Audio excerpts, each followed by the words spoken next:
Okay,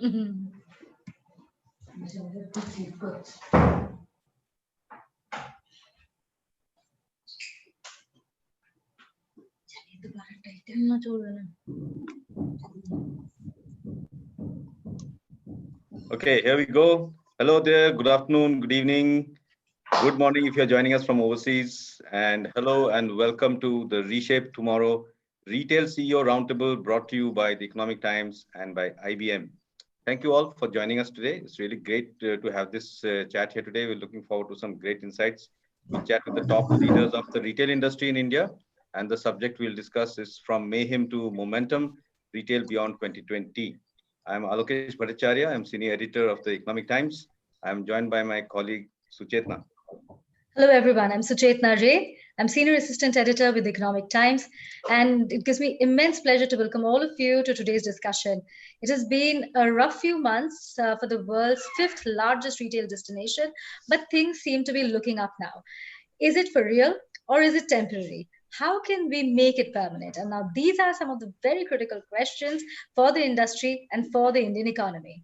Right. And to take on these questions and tell us, what is the real retail story today? We have a very strong group of CEOs joining us. We have with us Arvind Mediratta, who's going to join us a couple of minutes late. He's the MD and CEO of Metro Cash and Carry. We have Devendra Chawla, MD and CEO of Spencer's Retail and Nature's Basket. Also joining a little late will be Ajoy Chawla, CEO of Tanishq, which is the jewelry division of Titan Company.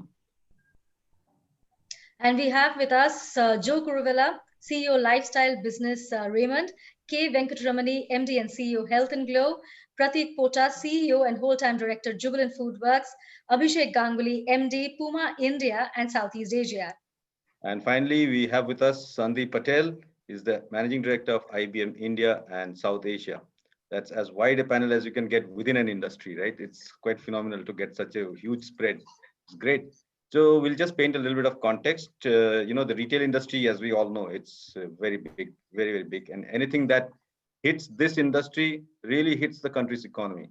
So according to a Boston Consulting report, India's retail market is expected to reach about $1.1 to $1.3 trillion by 2025 from about 0.7 trillion in 2019. So that is a CAGR or compound annual growth rate of 9 to 11%. And this growth is driven by socio-demographic and economic factors, like urbanization, income growth, rise in nuclear families. Apart from organized retail represented by the panel here, India also has 12 million Kirana stores, and the bulk of the country's annual food and grocery market is controlled really by these Kiranas. But while Kiranas have managed the crisis through sales of essentials, which had a short supply from manufacturers, organized retail, and study shows, has been hit hard by the COVID-19 pandemic. The $1 trillion target was originally for 2023, but now has been shifted to 2025, keeping the pandemic in mind. Yeah, lots of numbers and estimation and projections have shifted, as we all know. Of course, these days, thanks to the festive season and the lockdowns being eased, people are beginning to step into stores again, but the footfalls are not, anywhere near what they used to be. The first 2 months of Q3 have been quite good, October, November.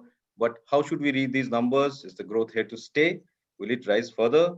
Will it slip once the festival season is over? Is it just pent-up demand that is being quenched, or is it more permanent long-term demand that we are seeing here? All these predictions, predicting the nature of growth is actually a factor of predicting consumer sentiment. And at this point, no one is sure where consumer sentiment is. The questions around the vaccine in India and the virus refusing to go away have only led to more uncertainty. Discretionary spending looks a long way away even today. We will look at our panel for some of the answers there, but before that, I invite Sandeep Patel of IBM to give his welcome address. Sandeep, over to you. Thank you. Great panel, great audience.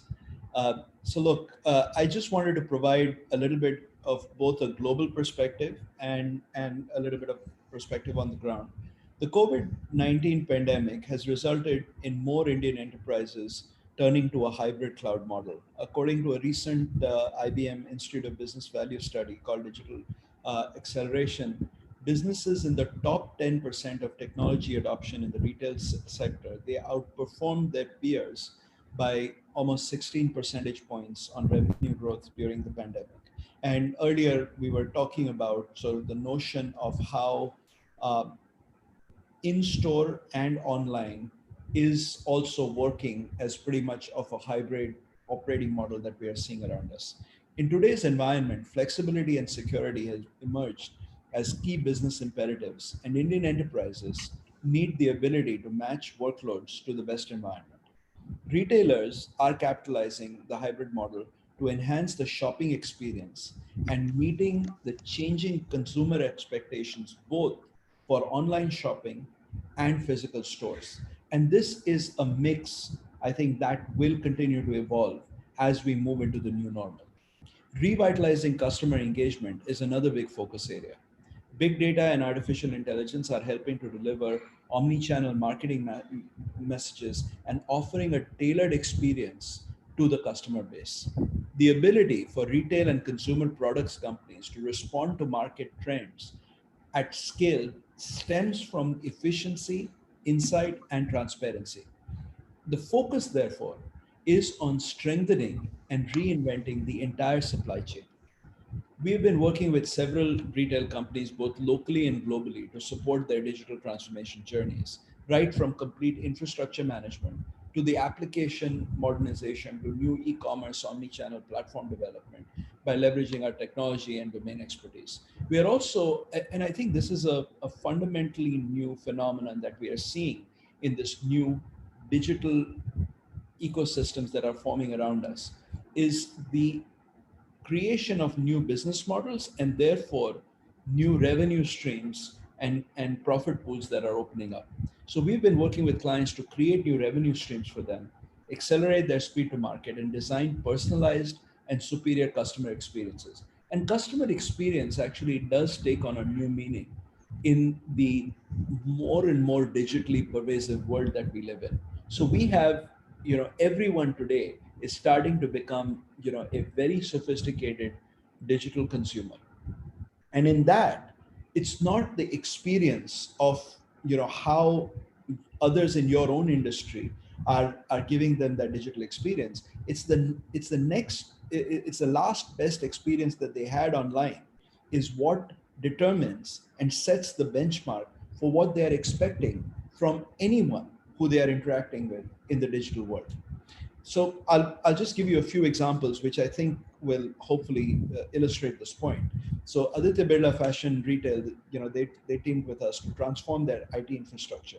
We deployed infrastructure as a service in a private cloud environment to enable them to drive growth through expansion of their stores network on the back of a seamless IT platform, thereby accelerating their journey to cloud. And this was all about getting to a more of a cost-effective and agile operating model. We're also supporting Bestseller in India with an artificial intelligence powered solution for fashion planning and forecasting to predict the inventory requirement for increased sales. By aligning consumer demand closely with design and production, they're improving profits while also supporting environmental sustainability. Another one which was really interesting is Emerald Jewelry, which is one of India's largest jewelry manufacturers. They recently launched Stage, which is a first of a kind artificial intelligence enabled mobile application platform to connect with its 200 plus dealers, enabling them to search through a growing catalog of over 500,000 jewelry designs quickly and navigate the complex ordering process very easily. So here again, we worked with them to build and deploy Tej using a garage methodology, but they redesigned the buying process from their dealers from jewelry design selection to placing an order using a zero touch engagement model. And there are several other trends that continue to prevail. Another interesting trend in this whole industry is the shift in consumers' decision making approach. Mobile devices have made comparison shopping so simple that many consumers are showrooming, i.e., visiting a physical store to see a product and then purchasing it online, sometimes from the same retailer, but often from another source with a more competitive offer. Nielsen.com recently reported that 3 out of 4 grocery shoppers have used a physical store to showroom before purchasing online. The combination of augmented reality, data, artificial intelligence working in tandem to enrich the in-store experience could help shoppers in the store.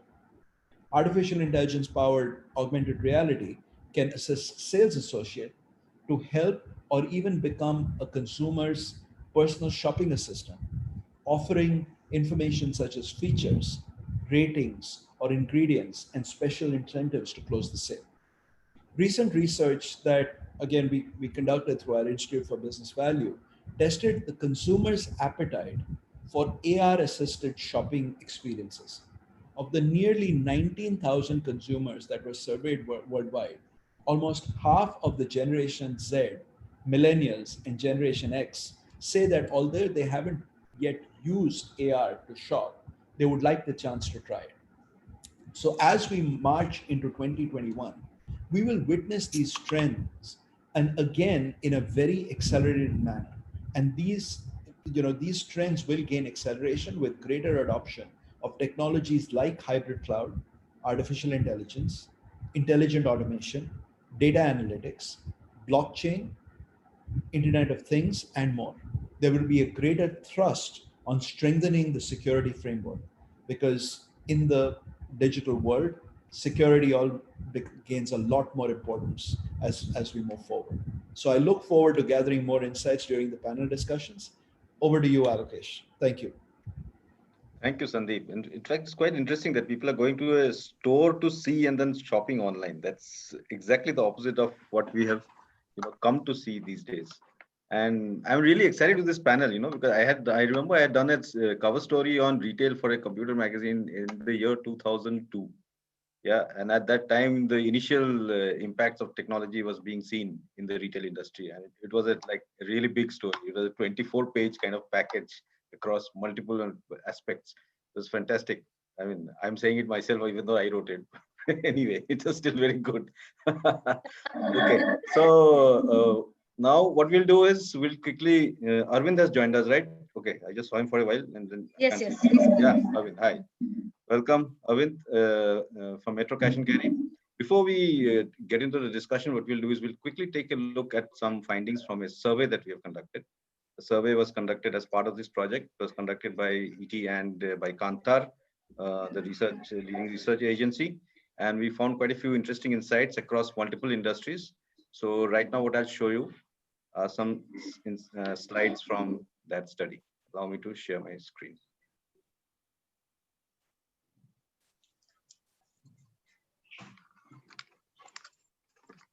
Can see, Suchetna? Yes, we can see. Yes. Right, okay. So the study was conducted in October, November, and basically it was taken across 365 respondents from 270 companies. These are the industries that were covered: manufacturing, BFSI, education, healthcare, retail, media, entertainment, consumer products, and telecom. And if you look at the breakup of these 365 people, quite a coincidence, no? 365 days, 365 people. And so this is the breakup. If you look at it, sector-wise, manufacturing, of course, and BFSI had maximum. Retail had about 8%. And if you look at the level of people who participated, it was mostly very, very senior leadership, CXO, MD, board members, and another 33% from senior level executives. If you look at some of the insights, if we asked everybody, whether they felt that the organization has managed the crisis because of their resilient business model, and most people tended to agree. And the pie chart on the left is the overall chart for the 365 people, and the bar on the right is for retail. So if you see that, actually, retail is quite optimistic about, how they have weathered this crisis despite the storm that COVID presented. This is the perception of performance of retail industry before and after COVID.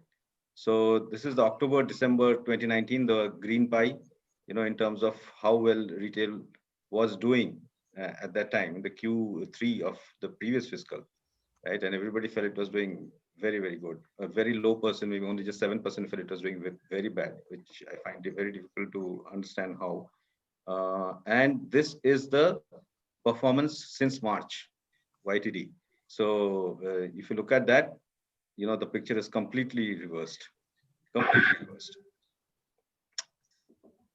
So we also asked people to predict whether October, December, and remember that this survey was done when Q3 was just about beginning. So whether Q3 this fiscal would be, how it would be compared to Q3 of last fiscal. And this is the one on the left again is for the entire survey, all 365, including all industries, and then the one on the right is only for retail. So at that time, people did not expect too much of great performance in Q3 of this year. I think the sentiment has changed quite a bit now in December, and that is one of the things that we will take up with the panel today. What are the areas of concern for organizations? If you look at, these are all multiple choice questions because there are multiple concerns of organizations. You can't just pick one. So if you look at it, cybersecurity, health status of employees, and how do you empower your remote workforce? These are the three top concerns and top priorities for organizations in retail industry. And there are the others also. What are the actions that retail companies have taken? They've, despite cybersecurity being top of mind and top of priority, it does not take top billing here when it comes to actual action. So it's more about empowering the remote workforce that has taken top priority, and followed by IT resilience, the fact that you need to be online on time, all the time, and engaging with customers virtually, which we can see reflected in our conversations as well. Will my organization fast track technology adoption in future? Yes, definitely. That's a very, very strong vote of confidence for technology adoption, both in all the industries put together, which is on the left, and in retail, which is on the right. So if you're going to invest in technology, where are you going to invest? Which are the areas that the retail industry is looking to invest in technology? So our survey says that empowering the remote workforce is going to take top billing. How do you get your employees to work remotely and productively? Supply chain resilience comes in second, and again, data security and privacy, as well as cash flow management jointly are at number 3. If we look at the remote workforce, if we just drill down a little bit and see in the remote workforce, which are the areas that companies are looking to bolster through technology. The first one, as you can see, top priority is engaging with customers virtually and stabilizing the support channels, and extending the core solution across multiple touch points. So the omni-channel experience is coming through here. In terms of supply chain resilience, what is the most important? Very, very important is actually the second chart that you can see, which gets 67%, is the inventory visibility. Right, that is the top priority in terms of visibility, real-time visibility of location and counts of critical products. I think this also comes through from the fact that if you are sourcing from areas which are more, red zones or orange zones, and there are issues with getting those material in, so how do you manage your inventory in a way that there are no supply issues, and you can meet your demand properly? And in cash flow management, if you're looking to invest in technology, these are the 2 areas. Increase in collection takes top priority. I think that will not be too much of a surprise. And there is also the reduction in the delinquent receivables. And if you look at infrastructure, resilient and scalable infrastructure, which are the areas that retail companies are looking to invest in technology, the top priority is a sort of a joint between cognitive and AI for forecasting, customer or channel experience or education, and operational agility by moving the workloads to cloud. I think we've seen a lot of cloud, a lot of workload moving to cloud across industry in this time, because that is what has kept the wheels churning. So those are some of the insights that we had from that survey. Thank you, Alokeshda. for taking us through it, the ET Cantor CXO survey of 2020. I think it's time for us to dive into the panel discussion that all of us have been waiting for, especially Alokesh and I. Before we begin, I would like to do a quick fire round, and just shake everyone out of their slumber, if at all. So the question is that festive cheer made the first 2 months of Q3 look really good. Now, my question is, will this cheer continue beyond festivities? And for that, we'll go one after the other to all of you. So quickly, do you think that the first 2 months of Q3 is here to stay? Do you think the cheer will continue? Let's begin with Arvind. Arvind, you're on mute. Yeah. So Yeah. I will say, first of all, good afternoon and good evening, everyone. Sorry for The Arvind, voice is not coming through. We can't hear you. Can you hear me now? Better. Okay. So I will say that good afternoon, everyone. I believe that the momentum that we saw in October, November will continue. Can you hear me clearly? Yes. Sort of fading away. Okay, let me then use the earphones. I'm sorry about this. Or you can go to somebody else and I'll just... Yeah, sure. Let's go to Sure, Pratik. sure. Yeah.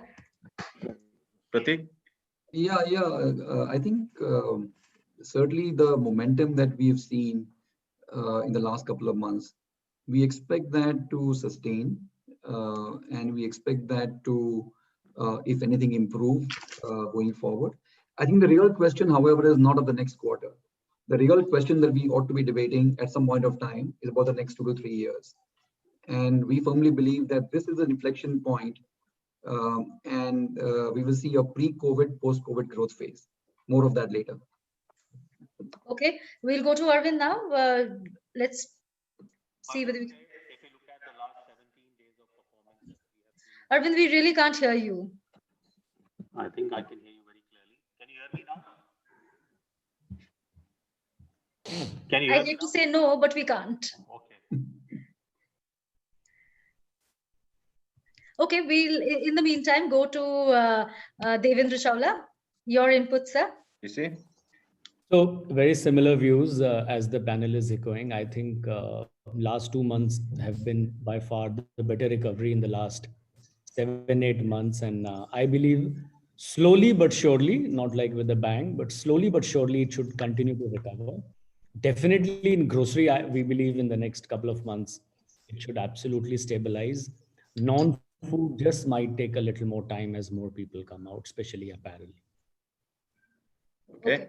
Joe, what's your view on this? I would say the tone I would put in is cautiously optimistic. And I think the last 2 months certainly has seen our festivity and the wedding season clearly giving us, if I would call it, a good shot of injection, given the fact the first half was challenging. So yeah, going forward, yes, I think as the measures come down and this news of the vaccine comes, it clearly seems to give us a sense that people would like to come back to a good retail experience. Cautiously optimistic is perhaps the headline sentiment this year. With that, we'll go to Abhishek for your take on this. Well, Suchetna, I'm very, very optimistic. And I'll tell you the reason I feel very optimistic is that all the festive season consumer sentiment that we are seeing is on the back of still an ongoing crisis. Still, let's admit that, the COVID-19 is not yet anywhere close to getting over, right? Mm-hmm. And if the consumers are showing this resilience, as well as consumers are the traction that we have seen during the last 3 months, actually makes me very optimistic, because I'm a firm believer that things would only improve on the crisis front. So if things are like this now, I feel that there are many reasons to be extremely optimistic for future. That's one point. But I must also admit that I represent a category which is seeing a lot of tailwinds, which is it is sports and fitness. People are using more, for their own. They know that this is how they can work on their immunity and themselves. So probably people are becoming more active. People are staying at home, so using a lot of fashion essentials. So I probably come from that experience that I've had. But overall, with what I'm seeing, even in our offline stores, with people coming back, I think I'm extremely optimistic for future. Great. Arvind, you want to give it another shot? Yes. Puma has also seen our over 250% growth. Hence, he's so happy, of course. Yeah. So I will echo the sentiments. I hope you can hear me now. So I Really? will say we have seen very strong growth in the month of October, November. The momentum in December continues contrary to our expectations. And it's not just only the food and grocery part of the business, which is clocking very solid sales growth, but even the non-food part. So I will say general merchandise now sales are back to 90-95% of pre-COVID levels, which you didn't expect in the month of November. So I will echo the sentiment which Abhishek said that, worst is behind us and things can only look up. Unless, of course, there's another wave of COVID and there is a fresh lockdown, I think that the next 12 months will be very, very bullish. So we are very excited about the future. The worst is certainly over. Okay. Right. We'll go to Yeah, Mr. Sucheta. Venkatramani. Yes. My answer is yes. Wow. I wanted a quick fire yes, but it can't just be monosyllable. Come Can't on. just be yes, yeah. Everybody's We'll echoed come to you for more detail. Of course, we'll come to you. So, Okay. okay, you're saying Let's yes, go. you expect the festive cheer to continue beyond the festivities. Why? With I think if I have to look at, I think everybody is expecting stuff on macro, festive cheer, overall numbers, etc. If I have to look at micros and drivers of retail, I think the moment this COVID happened, the sales recovery flipped compared to conventional stuff. So malls, which used to be the prime destination, became the worst in terms of performance. Yeah. And neighborhood stores, which were considered unaspirational relative to malls and high streets, etc., were the quickest to pick up. Okay. Right. What is that driven by? The fact that people don't want to travel too far. Second, in every house, there were only one person who was kind of moving out for provisions, etc. The rest were all in the house. Even today, with traffic being near normal across cities, if I go out, I find lesser women on the road compared to the past. Okay.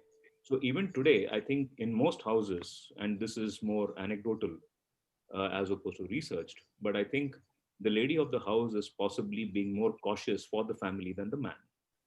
Okay, so businesses that are dependent on women moving out will start growing as and when more and more women start stepping out to shop specifically. Okay. Right. These are the drivers. And the other thing also is that the statistic in India is that I think only 25% of women can drive. So they are dependent on either public transport or somebody else to drive them. So they can't just, compared to the male drivers, female driver statistic is far worse. So you are dependent on public transport, and all of us know how comfortable or uncomfortable people are with public transport. Even if you have a driver, you are not very comfortable even if you're sitting diagonally behind, etc., and all that for a long duration. So the distance that they travel from home is definitely kept low and cautious at this point in time. But with every passing month, you find people figuring out areas where long drives are okay. So families will drive straight to a holiday destination around 80-90 kilometers from the city, and maybe independent villas as opposed to one single block for central AC, etc. So they'll figure out all those, and even there they'll see if there are open areas for having your meals, etc., and those kind of things. So people are slowly figuring out, because I think like entropy, human behavior also seeks to come back to normalcy very soon. So and we are social animals. So whatever you will try and figure out how safe it is to try and get social as possible, without risking yourself. So I think with every passing month, people, I mean, right now, everybody, until last month, people were out with their mask. Now people are out with mask, but the mask is showing the nose. So you can see that slowly, and some people are unnecessarily risking it though. But with every passing month, the perceived safety is going up. And with that, I think the earlier days of shopping with gay abandon will take time to come, but the definition of essentials will keep going up on a monthly basis. Yeah, hopefully, as the definition of essentials goes up, the gap between essentials and discretionary keeps getting, smaller, And I'll take you and DC and others up on that point of, malls versus the other store formats, because there are some signs there also. But I want to also take Sandeep's view on this, as an observer of the Indian economy and such a crucial participant, in the entire technology revolution that's happening. What is your take on the situation? I mean, I think cautious optimism is the right thing, and I think a lot of it does come from, as Venkatraman said, in terms of the perceived acceptance of starting to go out and get out there. I think that is fueling it. I think also by segment, some of the segments such as groceries and essentials, I don't think they skipped a lot of a beat during the pandemic, and particularly those who were able to meet consumers on their terms online, and others did probably a lot better than others. So I think as we continue to see this perception move to a reality in terms of safety and mingling and so on and so forth, I think we will continue to see that trend progress. Mr. Ajay Chawla has joined us. Thank you so for taking the time out. So many books in this panel, yeah. Ajoy and Ramani and Prateek, Abhishek. So nice to see libraries behind you. Sorry. Thank you. Go on. No, I was just welcoming Mr. Chawla. Thank you for joining. Your co-panelists are all there. Yeah. Okay. So we were asking a question while you joined in, and everybody has finished answering. So I'll come to you. Our question was that the first 2 months of Q3 saw festive cheer. Do you expect this cheer to continue beyond the festivities? You are on mute. I didn't hear you properly. The first 3 months? The first 2 months of Q3 saw a lot of cheer. Sales were back on track. Yeah. So do you expect this to continue? So we certainly hope so. One cannot say for sure. Demand continues to remain uncertain. First 2 months saw a surge. December, as we are reading across various data points, also from media reports as well. First 2 weeks have been slower. I think payments collections have been lesser. We think the reason why I think Q4 could be better than maybe December, I think, is because of weddings. We think the wedding season should continue. And certainly for us, the wedding season has a big role to play. Typically between 15 December to 14 Jan, there is no weddings and even purchases are subdued. So usually you need to stimulate demand during this period.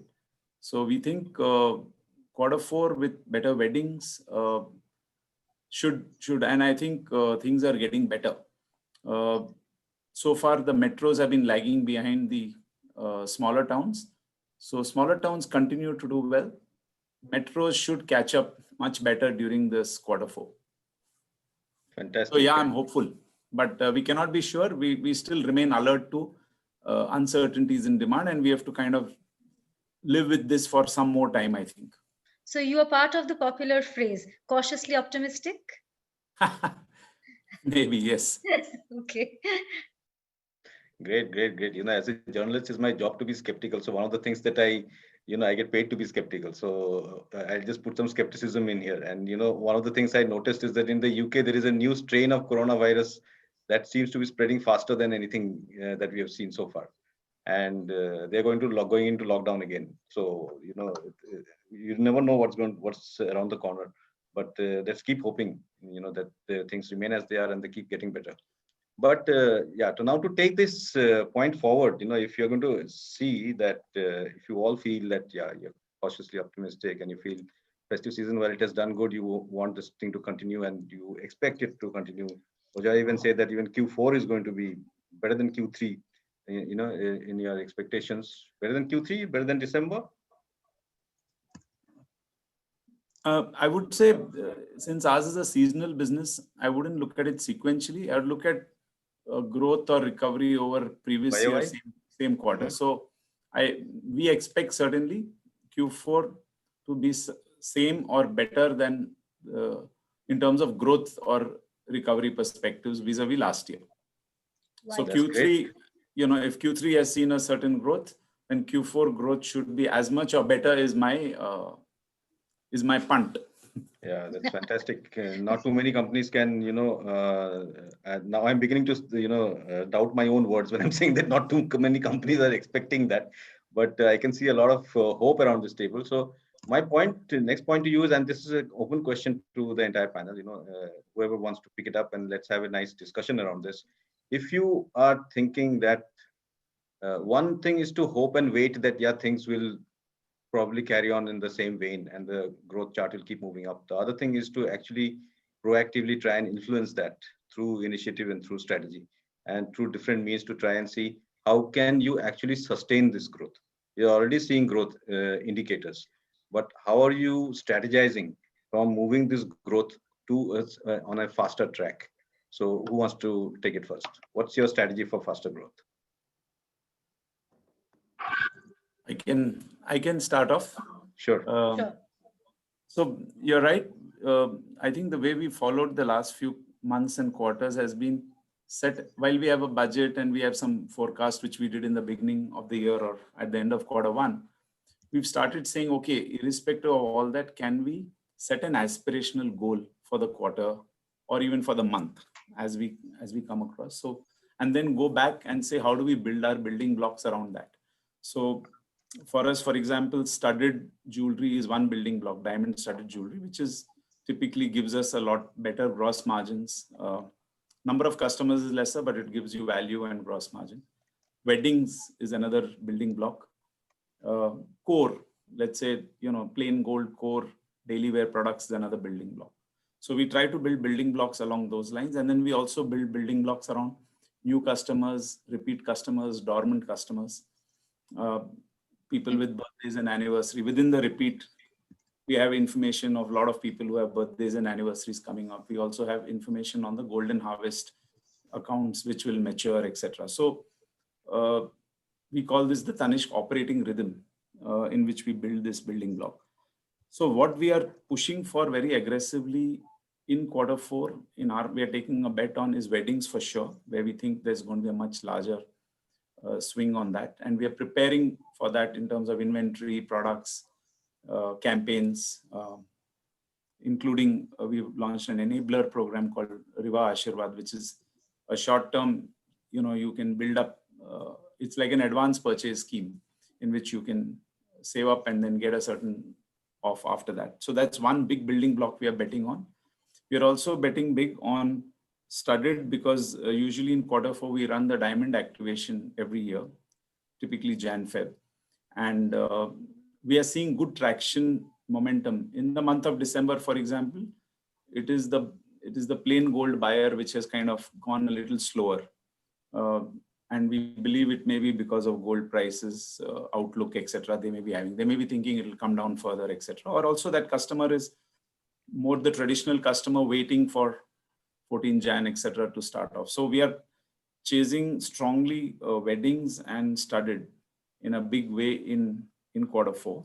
Mm-hmm. The second big thing that we are focusing on is in terms of our CRM and analytics. The engine has now started really kicking in a big way. We have a large customer base, Encircle customer base, and the analytics engine as well as the CRM platform that we're using, in a way, generating leads through propensity modeling, as well as we get about 2 million customers who visit our website online every month, unique visitors, and we are engaging them with live chats, and then thereafter, feeding those high propensity leads to customers. So that entire piece, which I would call as the digital leapfrog and remote shopping, has worked well. And that is also a big thrust area that we are continuing to push very, very strongly. We are seeing a 3x, 4x jump in that, over last year.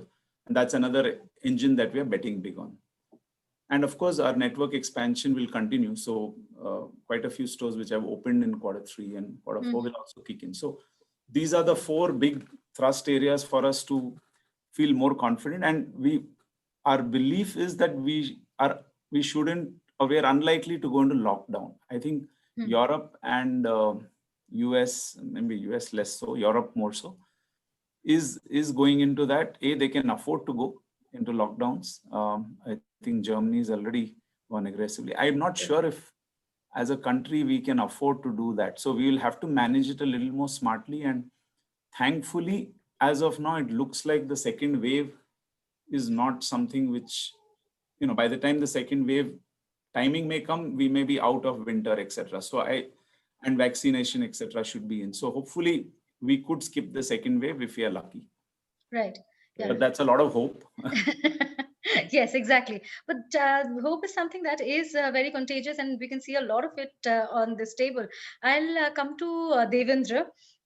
So the pandemic really has, it has disrupted any sort of planning or strategizing for the retail sector. But if you are to go from sustaining yourself to growth, what are the kind of growth indicators that you're seeing, and how are you strategizing around it? Yeah, so I think, you see, when the lockdown started, coming on predictability, there was immense focus on basic staples and FMCG items. And someone even spoke that people went to the neighborhood stores, which actually carry a lot less items than the thousands and thousands of items large malls or supermarket carry. And I think uncertainty around the lockdown led to a lot of skewed demand, limited to probably hundreds of SKU versus the 1,000. And last 8 months of this year, I think if I say it's been like driving a car with a broken dashboard, because you didn't really know, which way to go, and you had to figure out a lot. And I think if you also notice, consumption and climate decoupled this time, and all the past algorithms and heuristics and rules, codes that have been used to deliver good decision making became irrelevant. I think the procurement and supply chain have been reset by and large in the last 8 months to take care of unpredictable demand. And this strongly impacts everything you do in the business, including working capital, inventory levels, especially capital efficiency recently. Though there've been fast recovery in the business across several business units, or in retail, as we call categories and items, even discretionary categories, I think, are back in demand. We witnessed that the focus of the customers continues to remain on health and hygiene. A lot of new categories are seeing growth in organics, natural ingredients, based products. A lot of DIY, do it yourself, has entered the Indian lexicon in homes like never before. And I can name some products which were probably higher in price, but very less penetrated, but now are flying off the shelf. Of course, with a very low base, like pedicure sets, epilators, and home grooming kits, restaurant style sauces, because people couldn't go out. They want to do a lot of things at home. And I think even for general merchandise like home furnishing, plastic, metals, are by and large back to normal demand. I think we see a strong demand for the out of store business. For retailers, you have to serve the customer. Like a lot of our stores, Nature's Basket, smaller stores, and Spencer's stores, a lot of them are like convenience stores, small stores, 2,000, 3,000, 4,000 square feet. Consumers treated them as convenience stores. So the sales were good there. But the one in the malls, of course, and the hypermarkets, which has a strong mix of non-food like apparel and general merchandise, obviously we were hit a bit.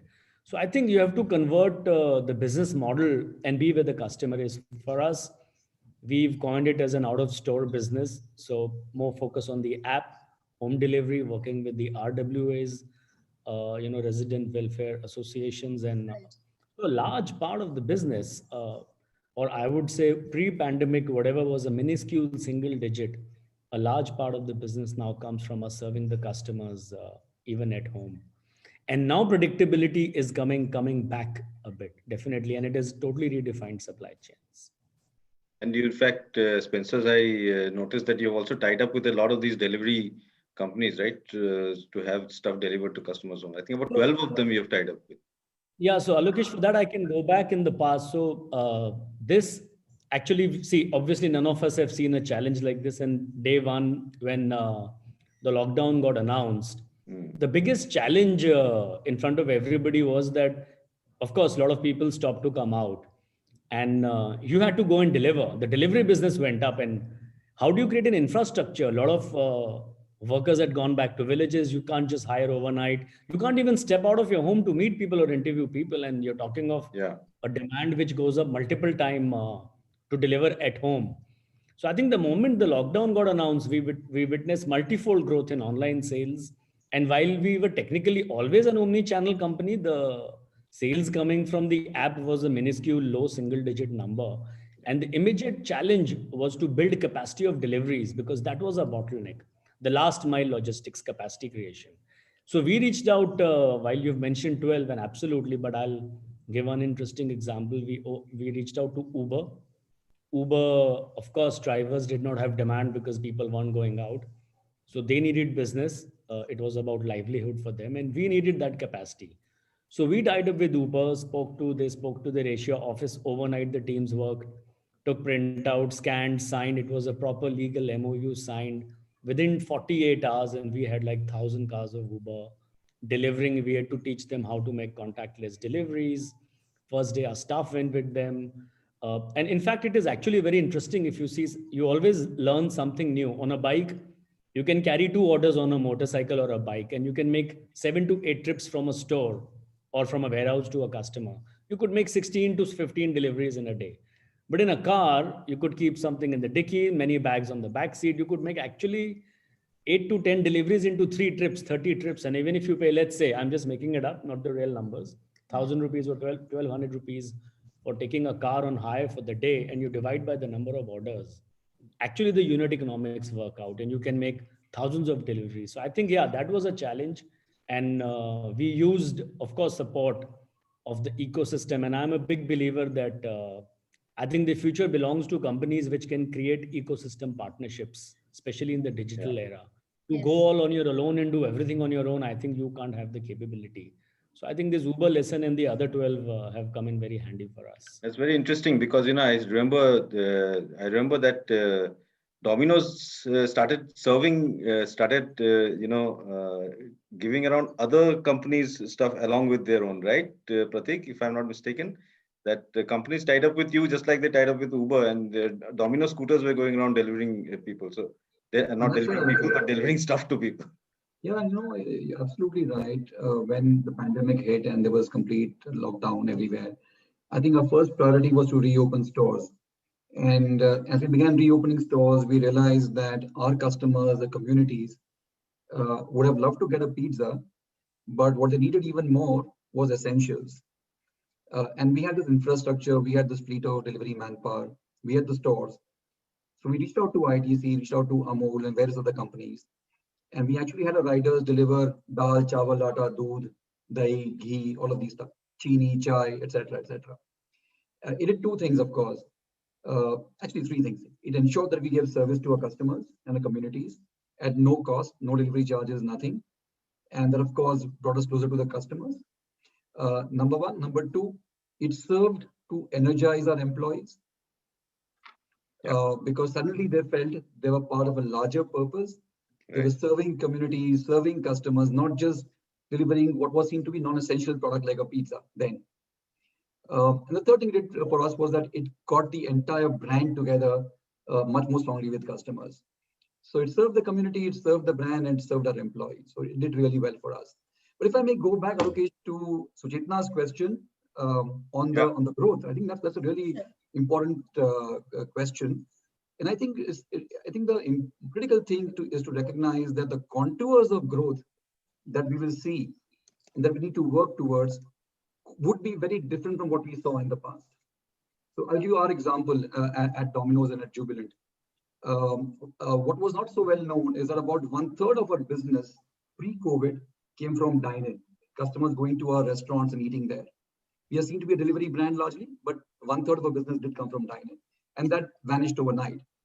So of course, we got the focus on delivery, which was a core strength, and our delivery revenues bounced back strongly. But we also had to invest in creating the third channel of takeaway. In India, the takeaway channel is very, very small. The use case for takeaway hasn't been very clear. But we built a very clear business on takeaway. We've just recently launched something that we call Drive and Pick, which is simulating the drive-through experience that you get in restaurants overseas. You sit in your car, you order ahead, you sit in your car on your bike, and the food will get delivered to your car. So you have the freedom of being out of home, not being locked up at home, and yet the safety and the comfort of being in your bubble and your cocoon. So that's one example. I think the other thing that we've done is to recognize that the stores that we had, for example, weren't necessarily optimized for the pre-COVID, for the post-COVID world. So we shut about 105 stores. These are all dine-in, largely dine-in, mall-centered, food court kind of stores. And we are opening about 100 more stores, which are all optimized for delivery and takeout. So they are smaller stores, Right. Roughly half the size of our earlier stores, located close to neighborhoods, so that we can deliver much faster. People can come and avail of a takeaway order. So again, rewiring the store configuration to allow us to grow faster.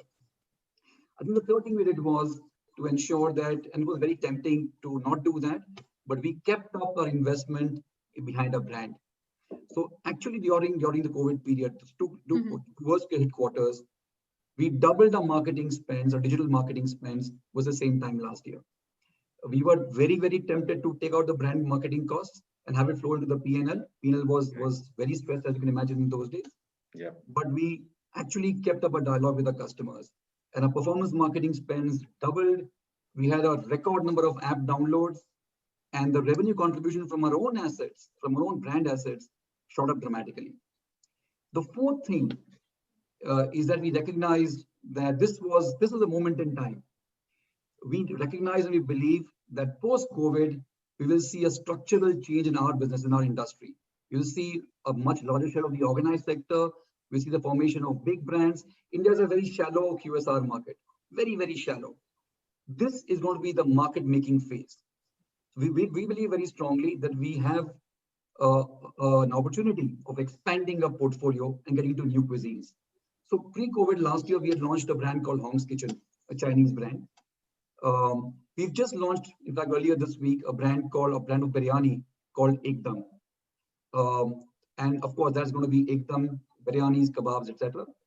That will play out into the very large and very fast-growing biryani market. We launched a couple of months back an FMCG brand called Chef Boss, which is into RTC sauces and cooking aids. So really, the idea is to expand the portfolio and to make sure that we capture the growth, both the growth that's coming in the short term, but more importantly, the structural growth that will come our way in the long term. Right. Comfort food is something I think which will never go out of fashion. And also you were saying that the lockdown is obviously reshaping the way people ate and the way people chose to eat. So I'll come to Arvind. What are the segments that you think are the growth drivers in the future? Now? Yeah, we can hear you. Okay. So I will say, coming to your question, we have to look at each segment differently. So we have a Kirana sector that we cater to, the neighborhood mom and pop stores. We have the HoReCa sector, hotel, restaurant, and caterers. And we also cater to offices and institutions. So all these segments have behaved very differently in the last 12 months. If I look at the Kirana segment, we've seen a whopping 30% plus like-for-like growth in that segment. Because a lot of people are now, as somebody also mentioned, buying from the neighborhood Kirana stores. They have several advantages over the online players. For example, they don't have a requirement of minimum bill value. They deliver within 30 minutes. You don't have to wait for next day delivery. You get stuff delivered within 30 minutes, 45 minutes. Replacement process is very easy. They offer credit. So we know all the advantages of the Kirana store. So we have seen that they have grown by a robust 30% plus for us. Even if I look at the AC Nielsen data, we will find that their share of the total food and grocery pie has actually gone up. From 87.1% before pandemic, they're now 88.7% of the total food and grocery sales. So they've actually increased their share. The second thing is modern retail has actually come down. And contrary to all the hype around e-commerce, the share of e-commerce in the FMCG space has not gone up so much. It's gone up from about 3.5 to probably 4.5 to 5. So the traditional mom and pop stores are back in vogue. They have consolidated their presence. And to grow our business with them, we are trying to do something which nobody else is focused on, because they have challenges both on the supply side as well as the demand side. On supply side, they want to buy from a source which is a one-stop shop. They want transparent prices. They want the best deals, right? They want availability. In the recent past, when there was pandemic and there was lockdown, they also wanted to shop online because it was difficult for them to come to the physical store to shop. And distributors of all the large FMCG companies have been doing doorstep delivery. So we launched an e-commerce platform that's been very successful. We are almost generating 2 crores of sales per day on that platform.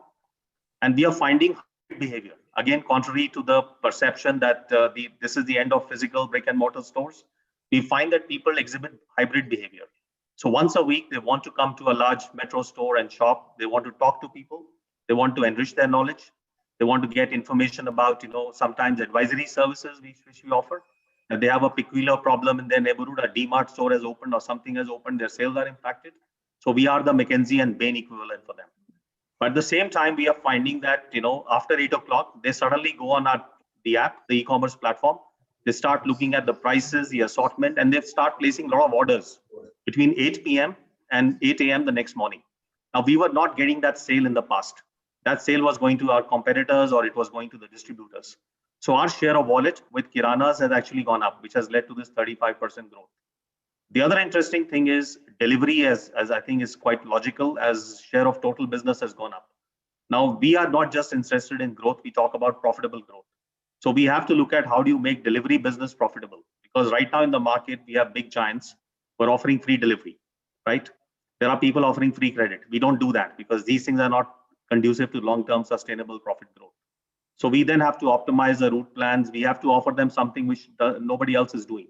So we have a program which we call the Smart Kirana program, where we are focused on making Kiranas more successful.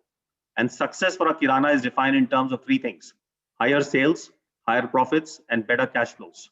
So we are helping them remodel their stores and convert into independent supermarkets so that they can compete with modern retail as well as online.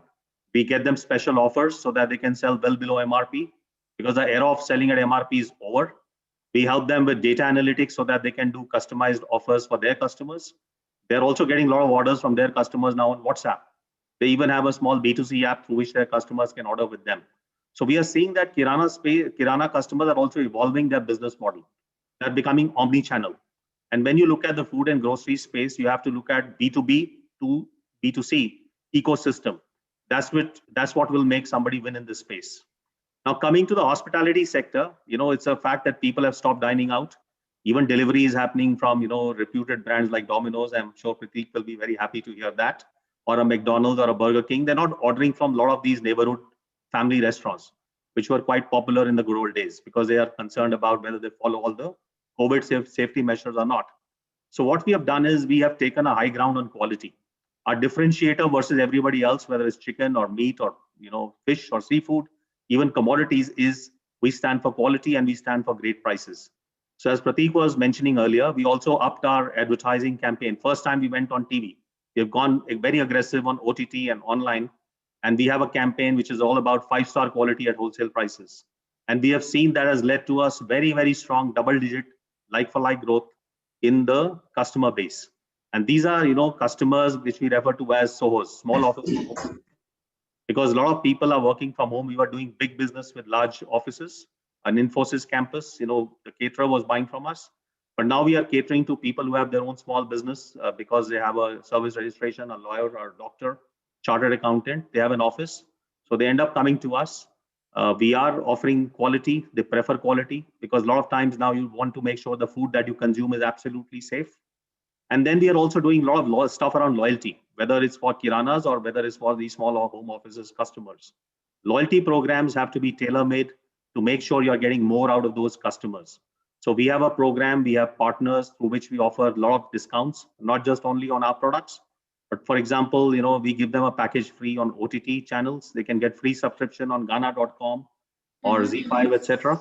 We're offering them free health checkups. We're offering them, discounts on telemedicine, etc. So that's the other thing that one is focused on. So you have to look at what is relevant to customers in this age and what their concerns are. And if you do that, frankly, the business will grow. So the HoReCa sector is not back to normal. I think it's all well known. The Kirana business is growing 30%, and the other business is actually doing quite well. What we call small offices, home office business is thriving. Okay. And one of the hazards of doing a webinar from home is that somebody or the other is going to speak behind you and is going to disturb, the From, I think it discussion was here. somewhere else, not on my side. Not from yours, but it was coming from somewhere. Not from mine too. I'm in office, so no home disturbance here. But to your point on tailoring,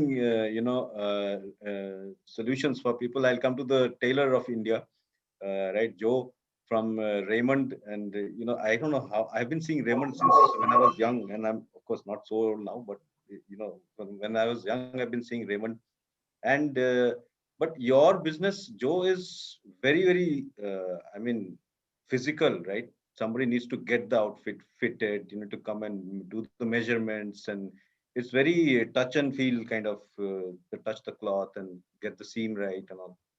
So how are you coping, and how is customer loyalty playing a part in your business in this kind of a crisis situation?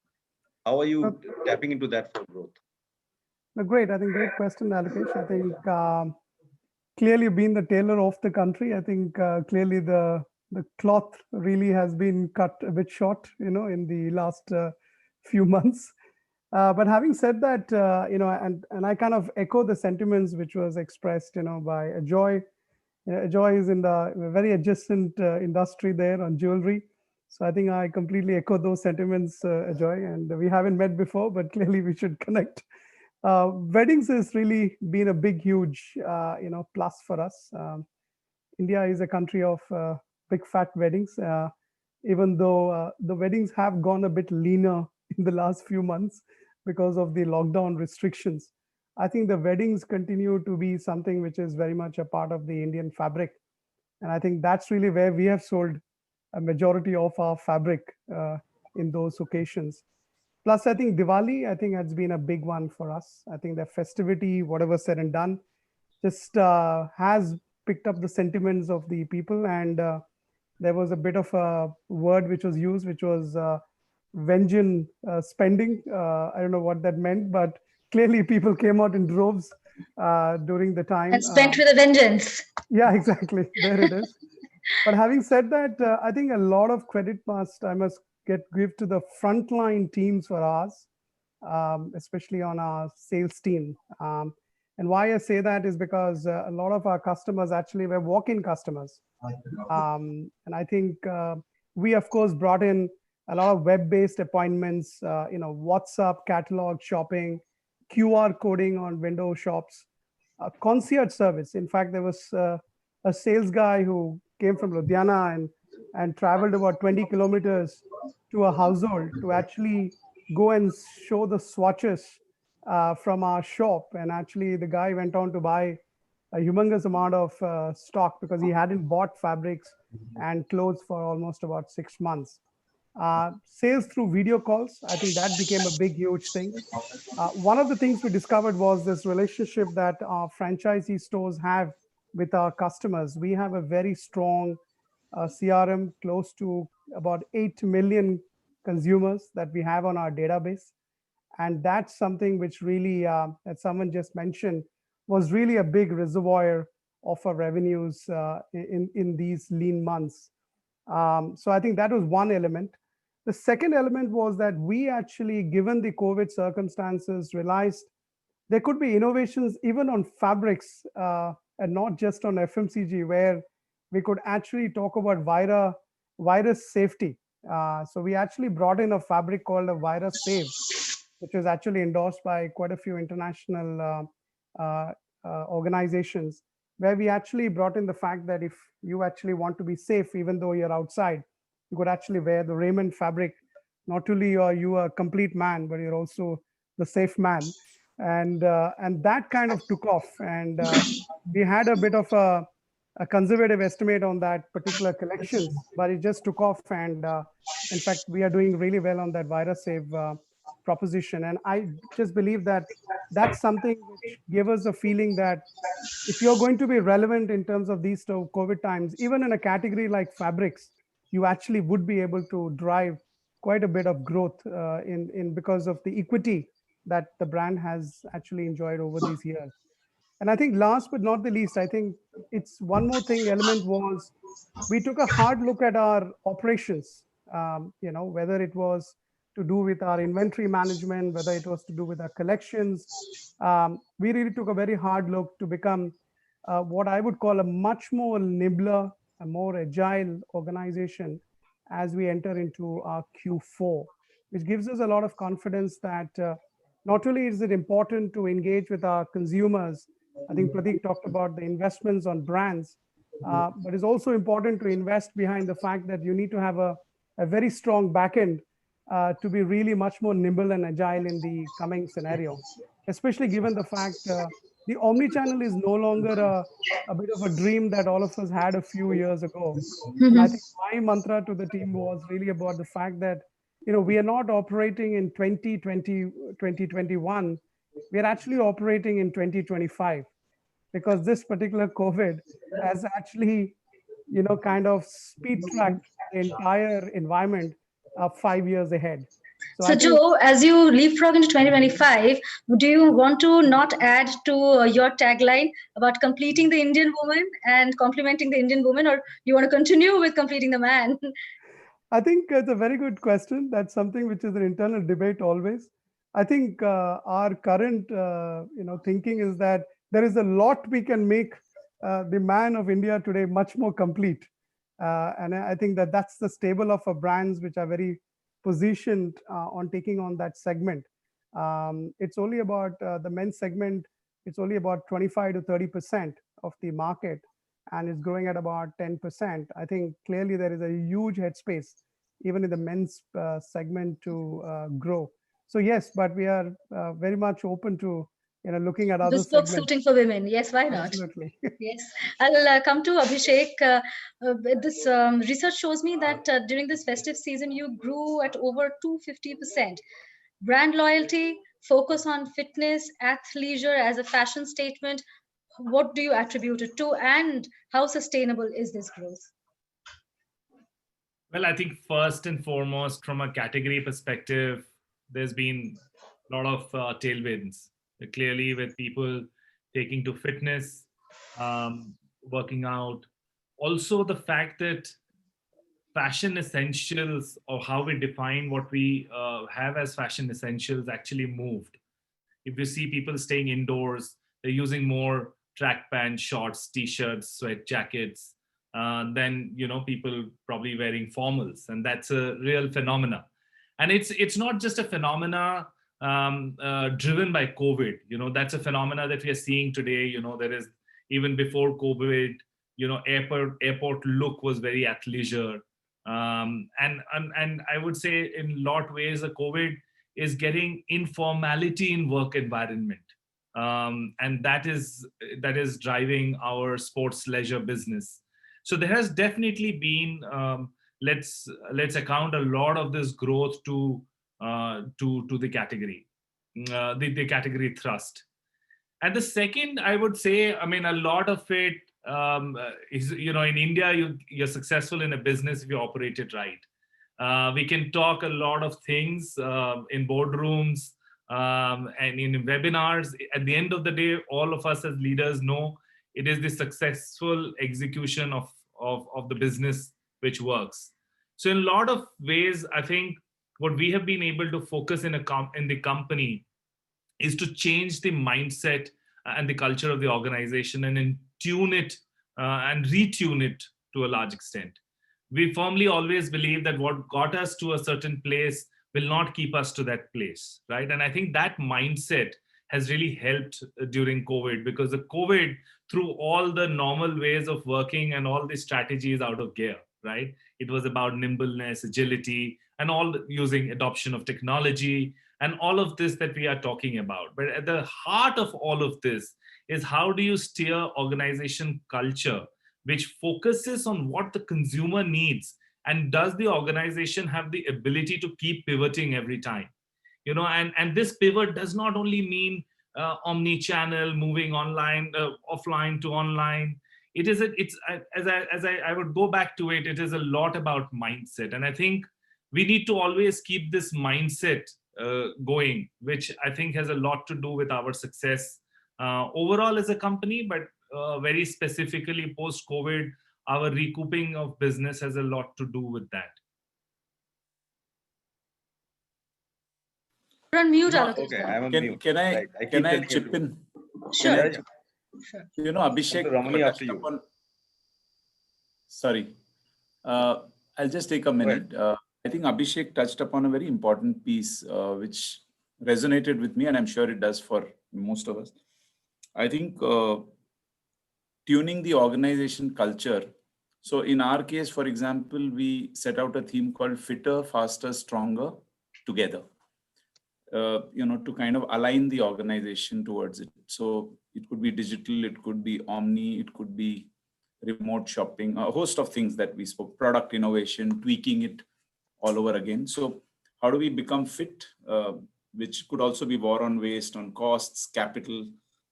And I think together was a very important piece because during a crisis, during where SOPs don't work, as you would normally imagine business as usual, people need to kind of pivot as is being called, and they need to be able to take decisions in collaboration with each other. So I think this is something which is very fundamental and it resonates. In fact, this has been the theme for us the last 9 months: fitter, faster, stronger together.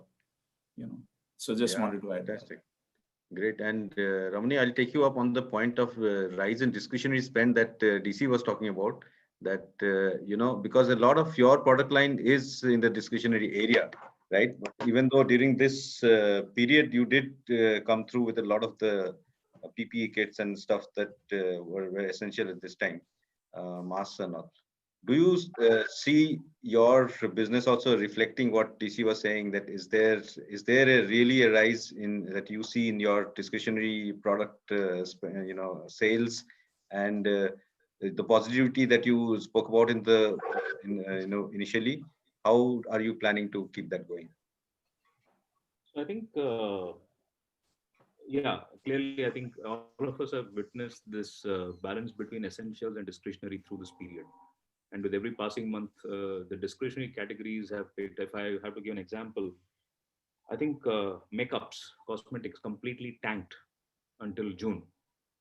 And we were equally surprised because it kind of really flipped back in July. So that was possibly the most discretionary, and with the face being covered and people being home, I think a category which was largely meant for being out and being presentable, etc., clearly took a beating. At the same time, the moment in the first week the stores were allowed to open, male grooming kits for women, DIY kits, massive demand. And I think clearly the need perception for different categories changed completely because lifestyle had changed for people. So what was erstwhile considered something which women will not want to do it themselves, they would rather go to a parlor. Suddenly going to a salon was not really something that they wanted to do. So the DIY kits just kind of vanished off the shelves, and suppliers were struggling to kind of provide that. And I think overall, if you look at our portfolio, is discretionary in a sense compared to the bare essentials, which were kind of the high priority ones during this period. And like I said earlier, I think with every passing month, the demand seems to be coming back. And our thing has to be was really to ensure that we need to be ready to tap the growth and the return of expenditure as and when it happens. Mm-hmm. So we pretty much kind of focus on ensuring that we were ready to tap the growth because getting the consumer in is not our part. And second was, wherever they are, let's try and reach them using the other means, which is basically our app and M-site and website and all of those. Our stores were really kind of, as somebody put it, I think we swung into action immediately.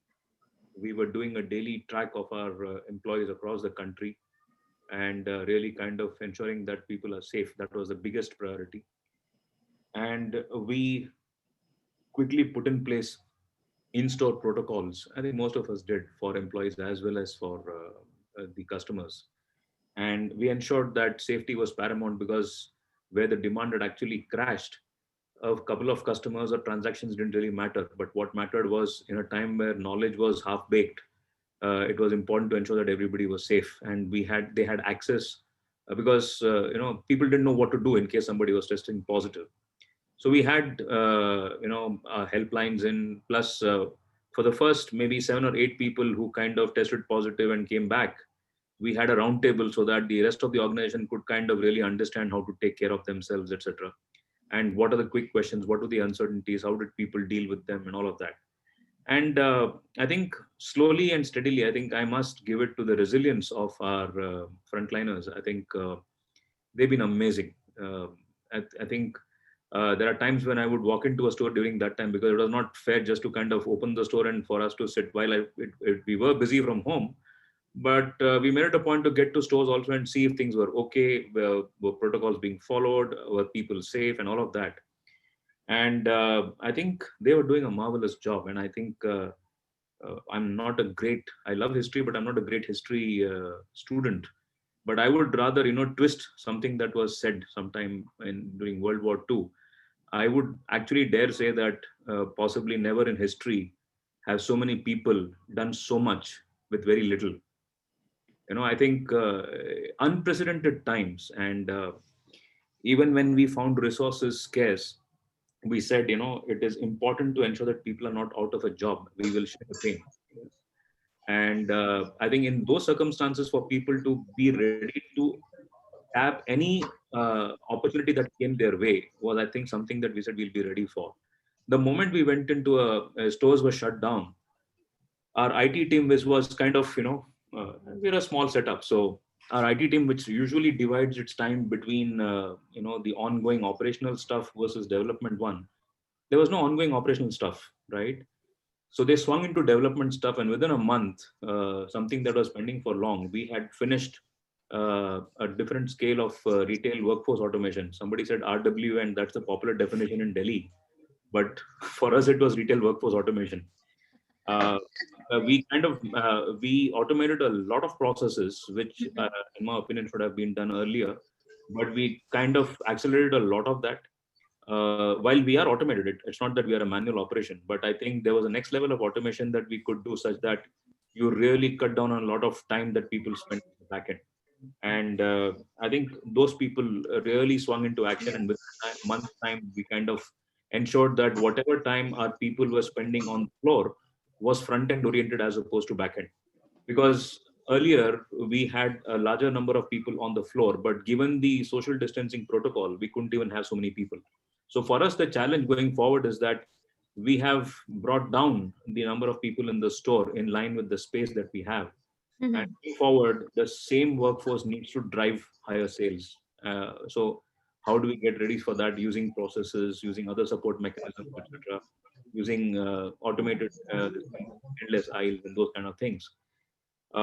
Plus, the same people would kind of also, if need be, double up for omni deliveries, express deliveries. So we are one of those who deliver on same day, in cities where we have stores. So, it was also about ensuring that the same people are prepared to do that. And I think using the time as well, IT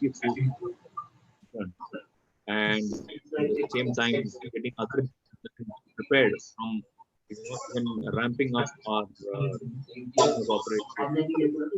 Like we continue to kind of spend on the tables in the audio from Yes, Mr. Venkatramani, we can't hear you suddenly. It's very patchy. No, there's a fold back suddenly. Can you hear me now? Yeah, better? Okay. Yeah. I'm hearing other things. You can, there's a fold back. I think you can hear yourself also, because we can only hear every other word that you're saying. So we'll come to you again. Yeah, and actually, sir, you've brought us to, sorry, Alokesh, were you saying something? No. Okay, I was saying that you've actually brought us to a very important aspect of this discussion today. In this series, Reshape Tomorrow, that we have been doing for some time now with various sectors, what we've observed is that how digital adoption has really helped all sectors overcome the challenges posed by the pandemic. So I'll come to you, Sandeep. While we talk about and try to predict the abstracts of brand loyalty and consumer sentiment, let's come to the particulars about the areas of technology that the retail sector should invest in to grow, to go to a phase of growth now. Yes, so look, I mean, I think a lot of great comments that people made, and I think a lot of the technologies that are relevant and which will, I think, shape digital transformation of this industry will be underpinned by where we see consumers and of within this industries, how their habits and patterns and others are changing. So I think what we saw through the pandemic is overnight the industry was very quickly divided into two parts, the essential and non-essential. And whilst I think if we just look at the markets right now, right, while most of the retail stock is trading at an all-time low due to lower volumes, some not only managed to weather the storm, but rather managed to thrive and probably are posting their best quarterly sales volume and market cap. I think if we just look even around the world. So now I think there is a time to unlock the potential for more resilient and sustainable business model and ecosystem. So technologies which I think are becoming very, very relevant is hybrid cloud, automation. We heard many people talk about sort of the cost efficiencies and agility. But I think all of the other technologies are Internet of Things, artificial intelligence. All of these can accelerate transformation and position retailers to emerge smarter, more agile, and ready to meet changing consumer needs. I think many of the speakers talked about agility and how do you get to operational efficiency. I think that underpins everything that we do. For example, one of the things that we are now starting to see is also the creation of new business models and revenue models that people are starting to take advantage of, and this is where technology can play a big role. L'Oreal, for instance, is using artificial intelligence combined with sensors, laser management, cameras, advanced conveyor belts for continuous development of their products to suit consumer preference and put these products on the market much faster. I think one of the other things that we've seen, and this is not just retail, I think this is across any industry, right? That we are now able to sense and respond to, and we will need this ability to sense and respond to marketplace changes a lot more faster, because the market needs are going to be changing faster. And so, this particular redesigned production line at L'Oreal processes dozens of different products simultaneously and delivers a highly personalized products tailored to the individual skin. And so this is where they are also using things like blockchain transparency solution for them, where consumers can discover information about the ingredients in products they bought, along with the details about material origins, transport, quality assurance, manufacturing, the factory, and so on. So such traceability offers transparency in the cosmetics industry and helps increase the trust between the company and its customers. So I think all of these technologies are going to help the industry start to operate in the new normal, and what I think the challenges are of the market and the consumers that they are serving. Thanks. That's great. And Pratik, I'll just I know you have a hard stop. You have another meeting, that's coming up. But there's a question that I wanted to ask everybody, but I'll start with you. And the thing that we spoke about the formats, and when DC was talking about the struggle that hypermarkets are facing, and we'll come to DC also immediately after you on this. But a lot of hypermarkets have shut down. The malls are still not doing well. And you have stores everywhere. You have a lot of stores in malls. You have stores in standalone areas as well as in shopping centers that are more open, right? What do you think is going to be the dominant retail format in the future? Is it going to still be the hypermarket, the malls, and is that where you are going to focus? You're still keeping your cards, there, or are you thinking of weighing in more in the open areas? So, Anupi, I think like everybody else did, we saw a sudden and a dramatic impact on business in our mall stores. especially mall stores which were either just food court stores or standalone mall stores without any delivery. In many cases, all our modeling showed us that even with drastic cost cutting, there was no line of sight to profitability for the next couple of years. So we took that hard call to shut these stores, and we shut about 100 plus of our stores, at one go. And just to put it in context, 100 stores that we shut is more than twice the total number of stores we've shut in the last 5 years. Wow. But then we said that we would also open one store, at least one store for every store that we shut. And these stores would be in neighborhood locations, not typically in malls, and closer to customers and so on. Now, going back to your question about the future, I think dine-in will come back. Dine-in serves a very important need, a very important occasion, that of celebration, of socializing, of going out. So dine-in will come back. And it will come back in a form and shape, which is maybe a little different from the way it was earlier. So we intend to stay invested in dine-in, but the way we see our store formats shaping up in the future is that even if we are doing dine-in, we would try and ensure that these stores are omni-channel, that they would allow for takeaway, would allow for delivery. Pure standalone food court stores might be harder to justify, but I'd see a larger share of our stores being delivery and takeaway centric.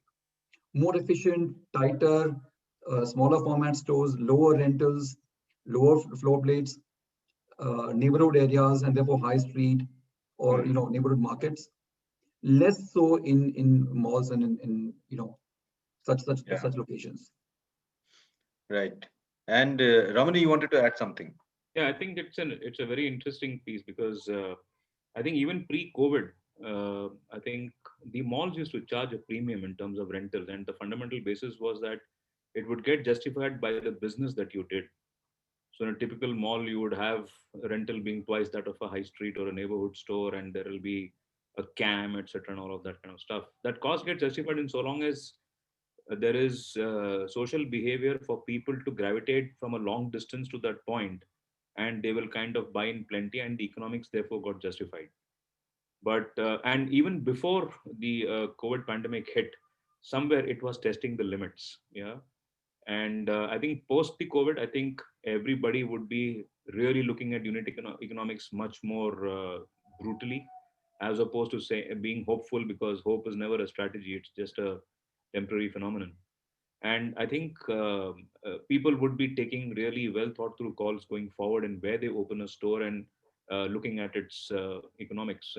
I think from some of the examples in the US, I think there are quite a few companies that have been successful with off-mall stores, and off-mall is a strategy for them.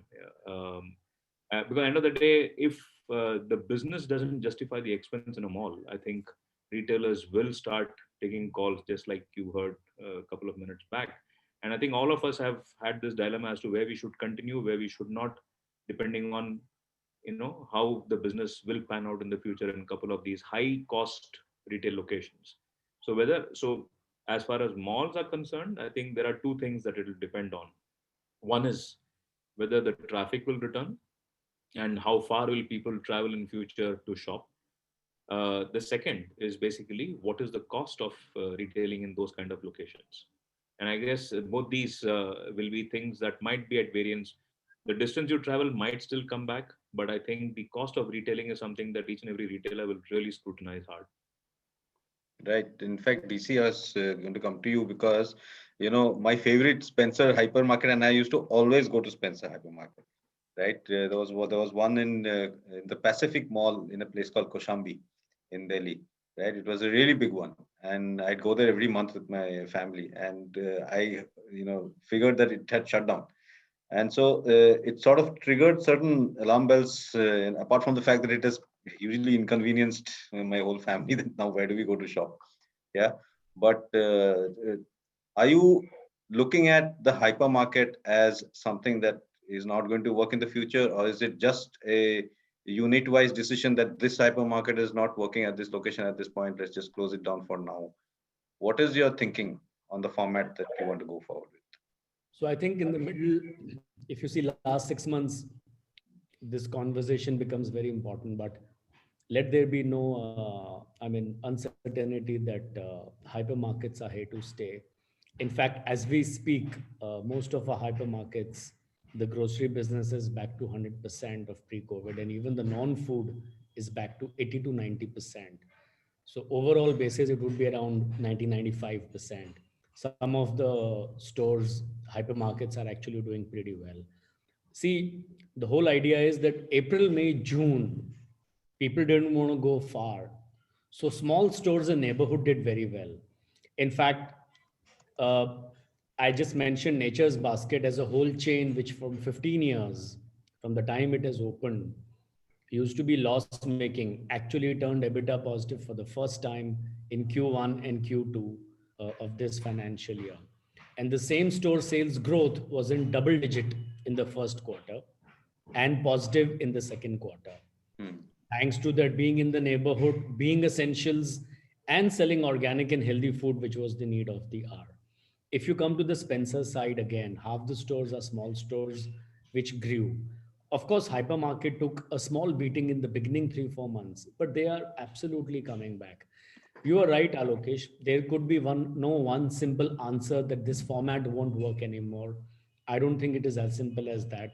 The Pacific one must have been shut years back because I joined the company 2 years back and the store was never there. So this must have been a couple of years back. I had gone there even in January this year.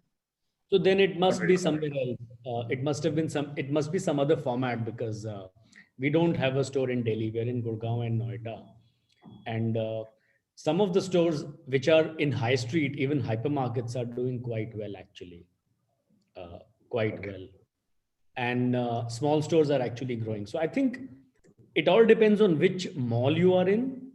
If a mall has a mix of tenants and can draw footfall, and I will tell you the numbers right now, even if the numbers are back to 65% of footfalls, the buying average bill value has gone up by 25% because people are coming out less, but they're buying more every time they come out. So the business will be a multiple of number of times you come into the average bill value. And that works out because people don't want to take a risk and come out many, many times. So if a typical grocery shopping used to be 4 times in a month, let's say it has come to 3 to 3.2 times in a month, the number of trips. But the bill value has gone up. And this phenomena is absolutely being seen even in hypermarkets. So I think with every passing month, hypermarkets are coming back. And I think malls will be back. But yeah, malls which are not good, did have a problem earlier, may have a larger problem tomorrow. But again, there can't be one answer for any format. Right. I think the delivery business is here to stay, as everybody says, and people like us, and I think what we are doing feverishly is stitching the single view of the customer journey, that like people who are buying online from us or people are buying offline in stores, to stitch the journey, study through data analytics what they're buying. And in fact, there are very interesting insights at the time of the day people order, there is a correlation of what they buy or how much they buy. So I think data analytics, stitching the customer journey together online, offline, and building the models of single view of the customer, I think that's the way to go. And I think both offline and online will be surviving. Right. I'll come from one Mr. Chawla to the other Mr. Chawla. Devendra talked about stitching together the customer's journey. And in this regard, Tanishq has done a lot when it comes to online shopping. You can try out jewelry. As we were speaking yesterday, you could see it on your face, how one looks. Now, what are the, how much has this adoption of technology paid off? And what are the other areas that you're looking at in the months to come? Yeah, thanks. I think it's true. Clearly, the digital adoption has gone up very quickly in a few months, what many years or decades could not achieve. It has pushed us also. There are 2-3 dimensions. Devendra talked about analytics and stitching together customer journeys, and then modeling and, in our case, propensity modeling, and then building the right kind of lead generation for our stores. So there is some work going on there that then leads to joint closure of sales. So it is not online or offline. It's clearly phygital or omni, as being said. So very tight collaboration between the central team and the stores which means we need a platform through which this information flows through smoothly. There's a CRM platform and etc. The second area is what I would call in the area of remote shopping or remote buying. So therefore, I think Joe talked about video call based shopping, or in our case, live chats as well. So video calls have become big for us also. I mean, literally every store is now hitting 10% of their turnover through video calls, which is fantastic. So appointment booking, live chats, video calling. So again, there is a certain approach which is there. The third area which we have seen kick off in a big way, and we are pushing that strongly now more in the last 3-4 months, is on leveraging endless aisle, because inventory can be limited in a given store. But if I can leverage the inventory which is sitting across the country, and especially in our case where there's a lot of regionalization of inventory, what the Odia bride will wear, or what the Gujarati festive occasion wear will be like. So there is a lot of regionalization, and for a national player like us who's in 212 towns, and with precious inventory, it makes a lot of sense to build this endless aisle. Now, the moment you have these 3-4 building blocks together, then the way the ecosystem kind of creates these journeys is very interesting. Somebody is wanting to gift his sister sitting in a different part of the country a particular product. Let's say somebody in Bangalore wants to give somebody in Rajasthan, but the product is sitting in Kolkata.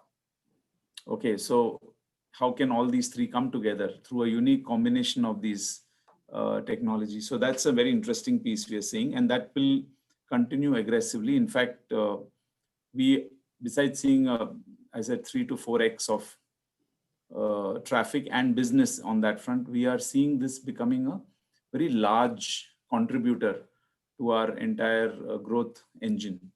Okay, the second area which is perhaps true for some of us at least, regionalization is a very big trend.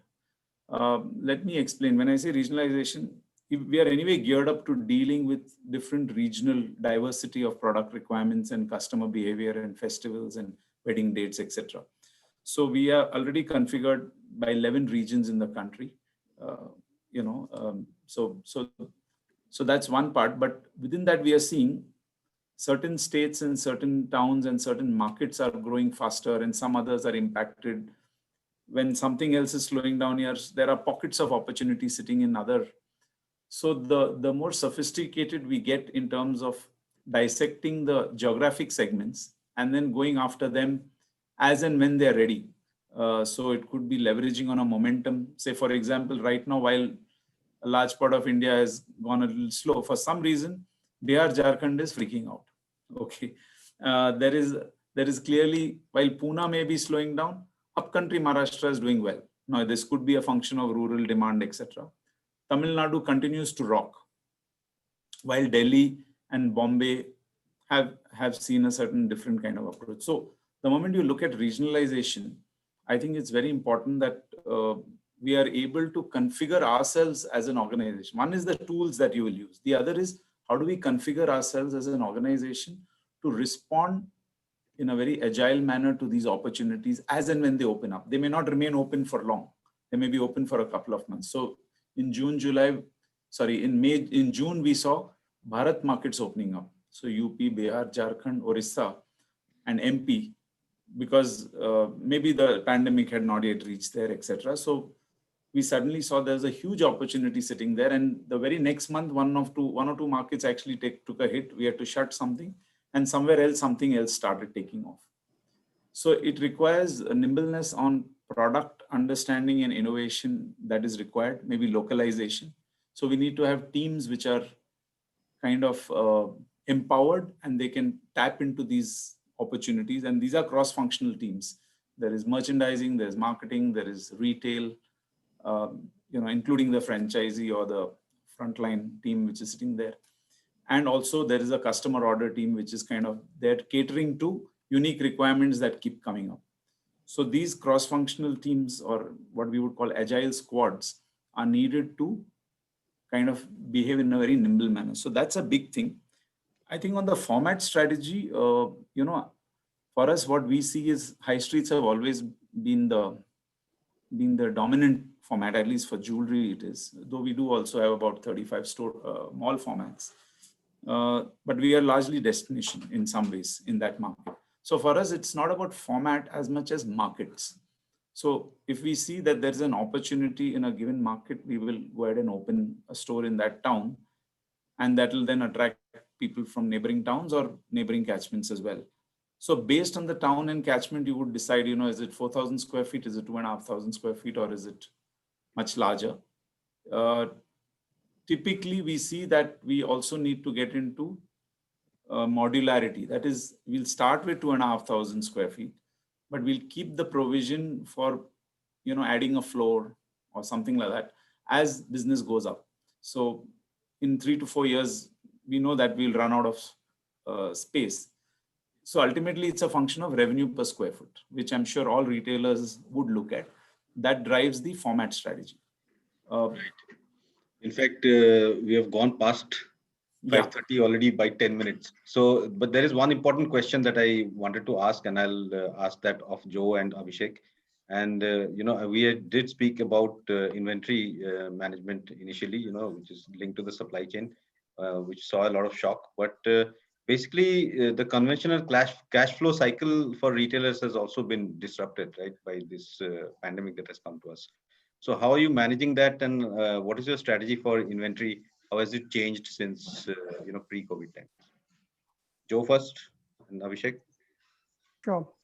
No, I think it's an important point. I think it was really what we said was going back to basics and really looking at how do we look at from the point of where we produce. We have quite a few manufacturing units, as you know, right up to where we have about 1,600 stores across 600 plus towns. So kind of a very huge national presence. And I think one of the big challenges we had at the beginning of the pandemic was where exactly are the inventories sitting, especially given the fact that a demand had kind of fallen off the cliff.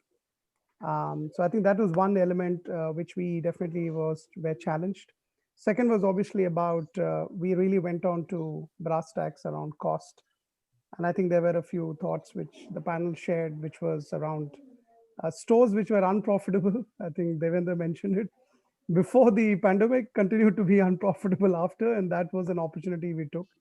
But at the same time, it was really about also making sure that we renegotiate, I would say. I mean, in malls, we actually had to go on to renegotiate rentals in the current pandemic. So there was what I call a big bucket where I would say it was about reflecting and back to basics kind of thing on the operations, and liquidity was an important part in the first 6-7 months. But having said that, I think it's in this quarter that we actually clearly see demand kind of coming back because of the festivity and the wedding. I think here it's a bit of we have now moved more into the meeting the demand for the consumer rather than what's the kind of the supply that we had.